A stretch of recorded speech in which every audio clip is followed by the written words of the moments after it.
Muy buenas noches, como todos los domingos, gracias por estar allí detrás de la pantalla. Hoy, en este momento, es una noche especial, una velada especial, una velada de la música. Decimos que la música es el arte de combinar los sonidos. Y así es.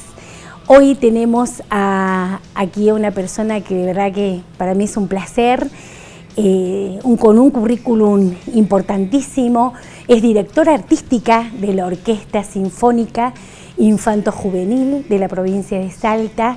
Ella es profesora y también técnica superior en violonchelo, un instrumento interesante, un instrumento de cuerda que es de la familia de los violines.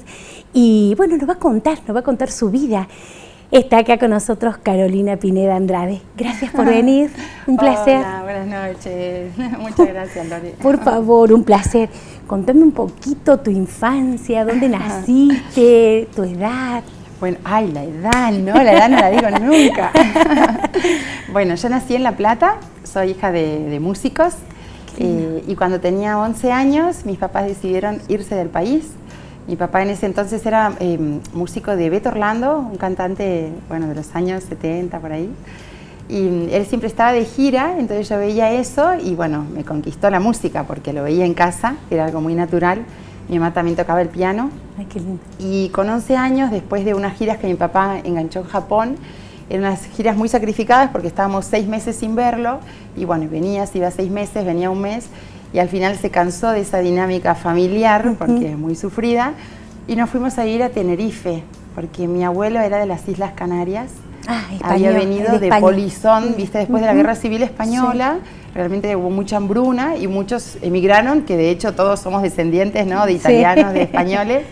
Y bueno, entonces mi abuelo nos dijo que fuéramos a Tenerife, que todavía quedaba familia ahí, y estuvimos 2 años, pero no nos adaptamos, porque es una isla muy bonita, pero está realmente muy alejado de todo, de la península ibérica. Del conglomerado, digamos, urbanístico, sí, sobre todo. Y tiene la sensación de isla, la sentimos mucho en ese entonces. Ahora no sé, ahora por ahí, ya soy más grande y me encantaría todo el año en la playa, pero en ese entonces sí nos afectó bastante. Notamos un cambio cultural muy grande de lo que era Argentina a esa isla, y además a mi mamá le preocupaba el hecho del Teide, del volcán, que está activo. Entonces decía, no hay forma de salir de acá. Entonces, bueno, nos fuimos a Barcelona, que ahí tenía otra tía, así que desde el 91, 92, agarré las Olimpiadas Barcelona 92. Mira. Estuve ahí. Tu infancia entonces la pasaste más en, sí, digamos, parte en lo que es Argentina y después, porque me dijiste a los 11 te fuiste, exacto, y después ya todo lo otro en Barcelona. Sí, en el Barcelona, estudio diferente, sí, estudié allá. Yo acá había hecho piano y percusión, después hice guitarra, porque bueno, el hecho de cambiar tantas veces de lugar no daba como para comprar un piano. Claro, ¿verdad? No teníamos sí, casa. porque para trasladar, me imagino. Tal cual, entonces como mi papá siempre iba con la guitarra, bueno, me dijeron que fuera guitarra. Yo tengo una hermana que ella toca la flauta traversa, y bueno, como es así chiquitito, ella podía llevarla siempre. Y cuando llego, bueno, a Cataluña, lo primero, aprender catalán, sí, porque además... Allá son muy... Barcelona es así, ¿no? Muy, bueno, comentamos un poquito. Sí. Muy definido el tema de su idioma y como si fuese un estado aparte de lo que es Totalmente, España. De hecho, mira, yo me comprometí tanto con la causa esa de Cataluña, que incluso milité en un partido político para pedir la independencia de Cataluña. Incluso, bueno, después me casé con un músico catalán, también muy defensor de eso. Y en ese momento yo lo sentía coherente, calculo que por la influencia que tenía de mi familia política, y sí lo entendía porque es verdad que hay mucha desigualdad. Es como que nosotros pensemos acá Salta, Buenos Aires, el federalismo, queda muy lindo decirlo, pero no es real. Es real, lo que dices es real. En Cataluña pasaba lo mismo. Un profesor de música en Madrid cobraba más que en Barcelona. Entonces, bueno, toda esa lucha interna y además de muchos años, porque España, al haber tenido la guerra civil, quedaron como esos restos de racismo o de separatismo, ¿no? Entonces, bueno, me involucré mucho con Cataluña, hablo catalán perfecto, y hasta que me llegó a asfixiar un poco esa mentalidad, porque lo empecé a considerar un atraso, porque el catalán es un dialecto, no es un idioma. Tal cual, no está considerado como idioma. Y la familia con la que yo estaba, mi exmarido, pobre, bueno, culturalmente era músico, todo muy preparado, pero yo tenía miedo porque si teníamos un hijo, no le permitirían hablar en castellano. Yo estuve 10 años con él, nunca pude hablar ni una sola palabra en castellano. En castellano. ¿Cuánto tiempo estuviste allí? Porque estudiaste en la escuela, claro, y una escuela municipal años. De música, sí. Allí. Ajá. Fui pasando por todos los conservatorios, bueno, siempre siguiendo los mejores profesores. Tuve un profesor alemán muy bueno, que era solista del teatro de ópera del Liceu. Y ahí ya directamente con la especialidad de violonchelo. Sí, porque cuando estaba con guitarra, el hecho de querer ser músico, mi papá decía, pero claro, vos viste lo que fue mis giras, no es compatible con la vida familiar. Claro. Dice, la guitarra por ahí no te permite tanto. De hecho, yo ahora a los chicos les digo, viste que si vos decís quiero ser músico, te dicen te vas a morir de hambre. Vivir de la música por ahí como que no es fácil. Está ese para prejuicio. Algunos está el prejuicio tal cual. Pero también está la parte titulada, tengo una licenciatura, acá en Salta está la Universidad Católica, que tiene también su escuela de música. De hecho, das profesor, sí. sos profesora de violonchelo allí. Sí. Está la escuela de música, si uno quiere, yo creo que son las personas también que te podés exigir mucho, formarte con toda la titulación y después ver cómo podés tener un sueldo digno, una dedicación. Los objetivos, ¿no? Los objetivos que uno tiene en la vida. Totalmente. De acuerdo a lo que quiere vivir y la pasión también, ¿no? Tal cual, decir, realmente me juego por esto, me juego por la música e intento vivir de la misma. Sí, a la suerte, mi papá siempre decía que hay que ayudarla, no es que todo te viene solo, Así ¿no? es. ¿Y cómo termina Carolina en Salta? ¿No? Bueno, porque con tu infancia en Europa, o sea, aparte en Buenos Aires, en Europa, y bueno, y cómo terminamos aquí, en esta linda provincia. Bueno, cuando digo que quiero ser músico, mi papá me recomienda que agarre un instrumento de orquesta, para el hecho de que fuera más prolijo el estudio y que tuviera como un sueldo fijo.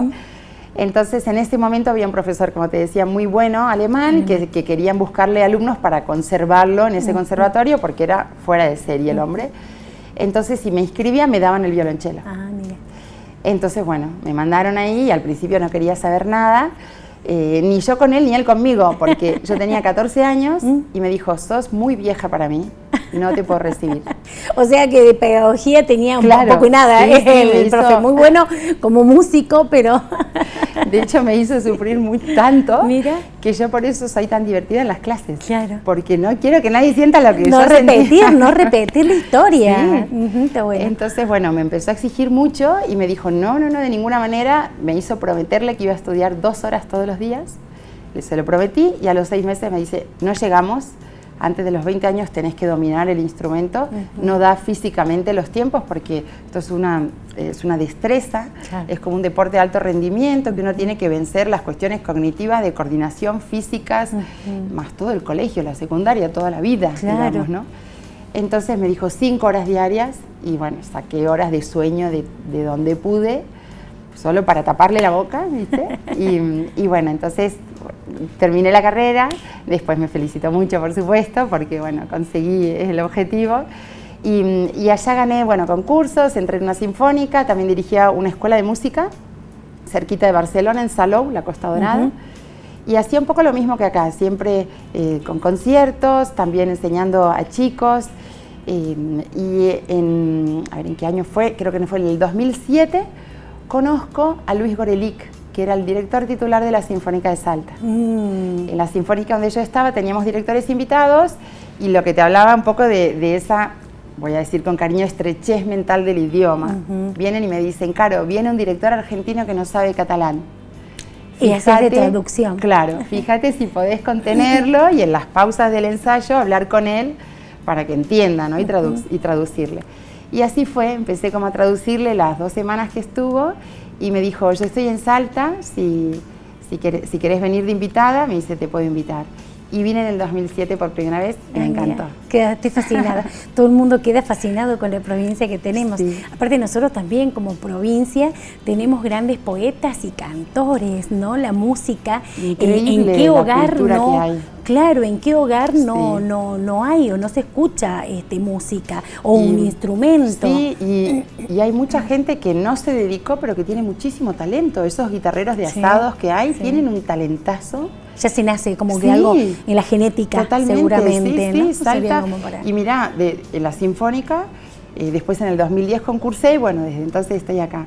Y en la Sinfónica todos los que venimos de afuera destacamos eso, que será la provincia más pobre, lo que quieras, pero en cultura y en música, en poesía, en literatura, hay un montón de inversión y mucho talento, porque tiene una orquesta sinfónica, un ballet clásico, un ballet folclórico, una escuela oficial de ballet, la institución que dirijo, una orquesta infanto-juvenil, más todas las orquestas que pudimos armar con el programa de coros y orquestas, más un montón de instituciones, talleres, mucho talento, mucha dedicación y lo más importante, se puede acceder a la música de forma gratuita. Si yo te dijera lo que le costó a mis papás la carrera en euros, no solo les costó hasta el matrimonio, porque con mi hermanita y yo era pagar un montón. Y acá se puede acceder gratis. Así es, la educación pública. Me decías que lo mismo en la carrera esté en la católica, pero seguramente con becas también, ¿no? Se puede acceder. Sí, la católica tiene becas, tiene también contraprestación. Si uno también integra lo que es la orquesta de la orquesta de la UCASAL, que crearon hace poquito, también tienen los alumnos becas. Después la Escuela Superior de Música. Eso es decir, que también tenemos la parte pública, la Escuela Superior de Música. Tiene el TAP y el profesorado, con profesores excelentes que están en las mismas instituciones donde están la Orquesta Infanto-Juvenil, la Sinfónica. Siempre se ha apoyado, la provincia siempre ha apoyado todo lo que es la parte de cultura, ¿no? Sí, a mí me dijeron, desde Romero, desde Juan Carlos Romero, que levantó mucho todo eso, y bueno, los gobernadores que han ido siguiendo han invertido mucho también en conservar toda esa cultura, ¿no? Y es parte de nuestra idiosincrasia, la cultura es hacia nuestros pueblos, ¿no? En general. Así que, bueno, porque pasamos un poco por todo lo que es la parte profesional. Ahora volvemos y retomamos a la parte de tu infancia. Una anécdota que tengas así, que te haya marcado más allá del profesor, que ha sido complicadito, algo lindo que vos te puedas acordar de tu infancia. Mira, dos cosas. Primero, yo sufrí mucho la inmigración, el hecho del racismo que te comentaba antes. Si bien yo me comprometí mucho y a nadie le decía que era argentina porque no se notaba para nada. Por eso quise volver, para no sentir vergüenza de mis raíces y volver a fortalecerme y volver a hablar en argentino, porque solo hablaba catalán. Y me marcó mucho que, por ejemplo, en feo, después te digo algo lindo, pero es algo feo que lo reconvertí en algo lindo. Está bueno. A mí me decían balsera en la secundaria porque decían que había ido en balsa. Porque viste los cayucos que hay ahora, muchísimo. La inmigración que está. Sí, y en todas partes del mundo, ¿no? Y en ese momento cruzaban en balsa de Miami a Cuba, entonces me decían, vos viniste así, ¿no? Yo chiquitita decía, no, yo vine en avión. Mira. Bueno, hasta los profesores me decían balsera, me hice muy popular porque en ese momento no había tantos inmigrantes y yo era la balsera, era como una recopada. Me encantó, lo revertí. Pero sé lo que puede sentir un chiquito si se siente solo, se siente diferente, si tiene lo que sea, o una neurodivergencia o viene de otro lugar.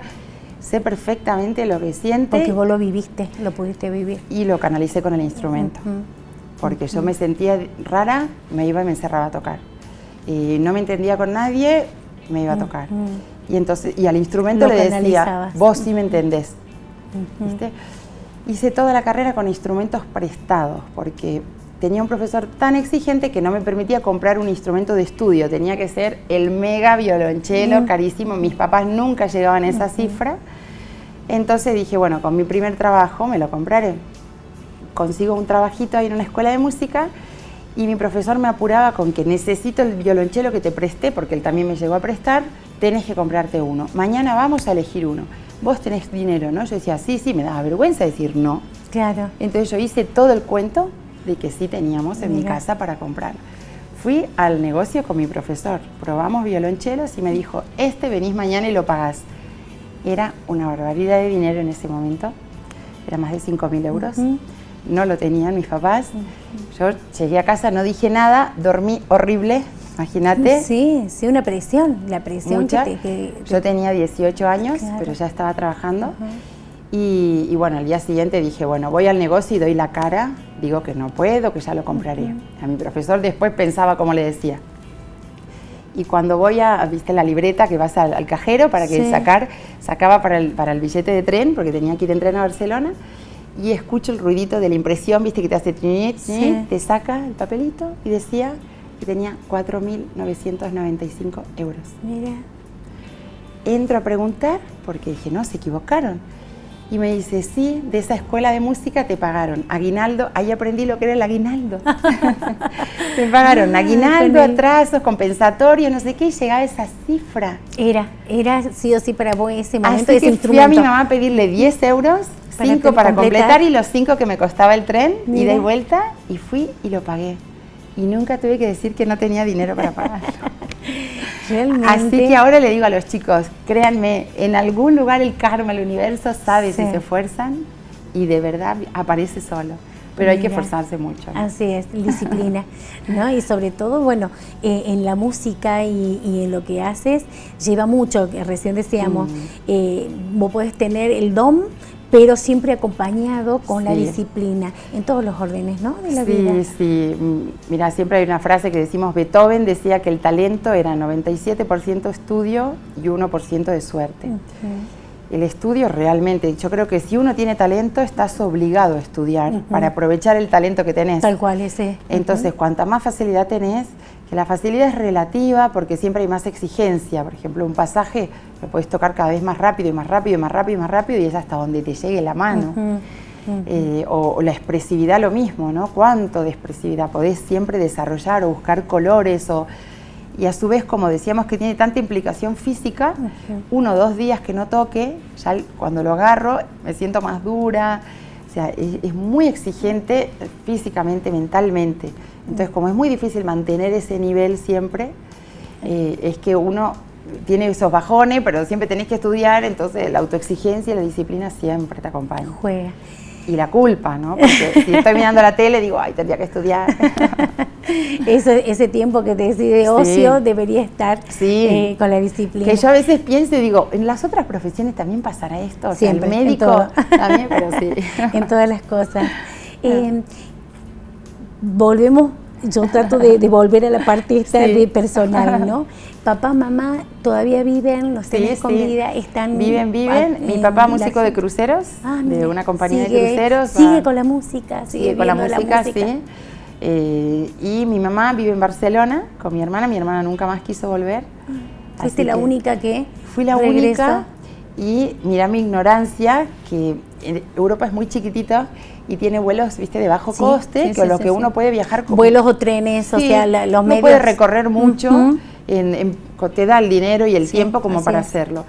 Yo pensaba que Argentina era igual, no me acordaba que era 7 veces más grande que España. Entonces yo acepté en Salta, cuando concursé, creída que podía ir todos los fines de semana a La Plata. Claro, que estabas a la vuelta. Sí. Así que, no, miré el mapa, un desastre, tampoco me acordaba de la inflación, ¿viste? No me acordaba, la verdad, porque yo tardé muchos años en volver. No es que una vez que me fui, no, tardé 14 años en volver. Entonces cuando volví era grande y entre los recuerdos, el drama, los traumas, los vínculos, era como que no entendía bien lo que era. Y bueno, y acepté en Salta y fue como al principio, sí, dije, me equivoqué, ¿qué hice? Pero después fui conociendo todo el trabajo social que hay para hacer, la música en los chicos. Y acá los salteños te han recibido bien. Sí, porque la verdad, sí, mirá que dicen que los salteños son cerrados, ¿no? Porque dicen que es una cultura cerrada. Sí, pero yo creo que la sociedad es muy, sí. Reciben muy bien, son muy cariñosos, abren las puertas, muy solidarios. Sí, mucho. Yo estoy convencida, yo viví muchos años en Córdoba, casi 27 años, casi 30 años. Ahí regresé a mi tierra natal. Entonces, sí, puedo, a ver, los cordobeses también conmigo han sido fabulosos, pero siempre la característica del norte es esto, ¿no? De abrir las puertas y de ser muy solidarios. Y algo que a lo mejor los salteños no se dan cuenta es que en Salta hay muchos días de sol al año. Y a mí me dijeron que justamente por estar en el Valle del Lerma con las montañas, el sol rebota de una forma especial que hace que uno esté más contento. ¿Viste? Diferente. Es como que estos días son hermosos, ¿viste? Sí, están espectaculares. Y por algo no nos hemos ido todos los músicos que integramos la Sinfónica, que venimos de muchos lugares, algo fue que nos atrajo, o los salteños, o Salta, o la cultura. O... ¿Volvés seguido a Barcelona a ver la familia? A ver Sí, fui hace 1 año y medio, bueno, y ahora tengo planes también de volver, pero sí, siempre que voy. Esas conexiones, digamos, sí. familiares, que a veces necesita uno esos mimos, sí, ¿no? Sí. ¿Y tu papá suele venir a la Argentina? Sí, mi papá va viniendo también con esos contratos de los cruceros, que son por meses, pero sí, va viniendo también siempre que puede, y si no suele agarrar la ruta de Buenos Aires a Río de Janeiro, como para también estar un poco más cerca y vernos. Pero bueno, ya estoy acostumbrada a tener los vínculos lejos. Sí, y ese ritmo. Y sentirlo cerca y hacerme fuerte donde esté. Y donde uno está, las amistades pasan a ser también familia. Sí, dicen que cuando uno tuvo este proceso así de tanta inmigración o emigración, elige de dónde es. Entonces si vos me preguntás, ¿de dónde sos? Y bueno, ahora soy de Salta. Qué bueno. Y bienvenida, aunque ya estás hace tiempo. Sí. Siempre pedimos a nuestros invitados un tema. Sí. Para mí ahora es un honor, es un placer, porque bueno, no podemos no pedirte que toques tu instrumento, ¿no? Bueno. Y después charlamos un poquito del instrumento. Perfecto. Bueno, voy a interpretar, termino de colocar.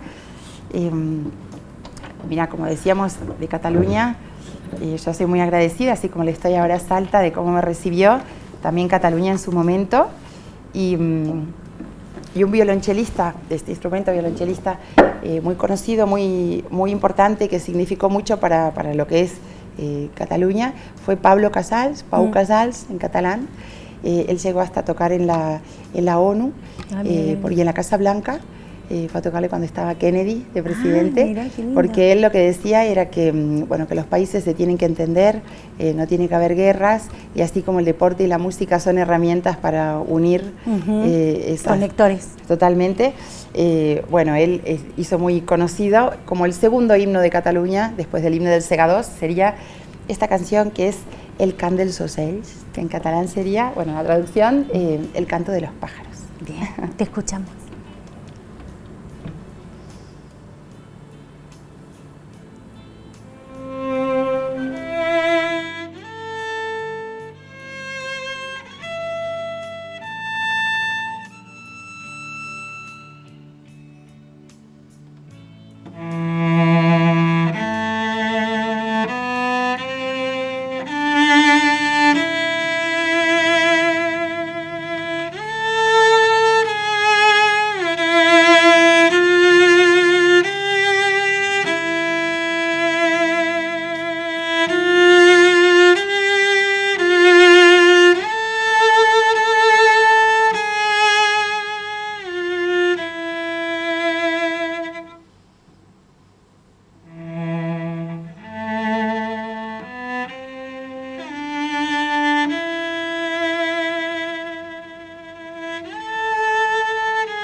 Un placer, la verdad que un placer. Él recién iba entrando. Dice que el violonchelo, dicen, es el instrumento que más se asemeja a la voz humana. Tal así cual. dicen, ¿no? Te agradezco un montón.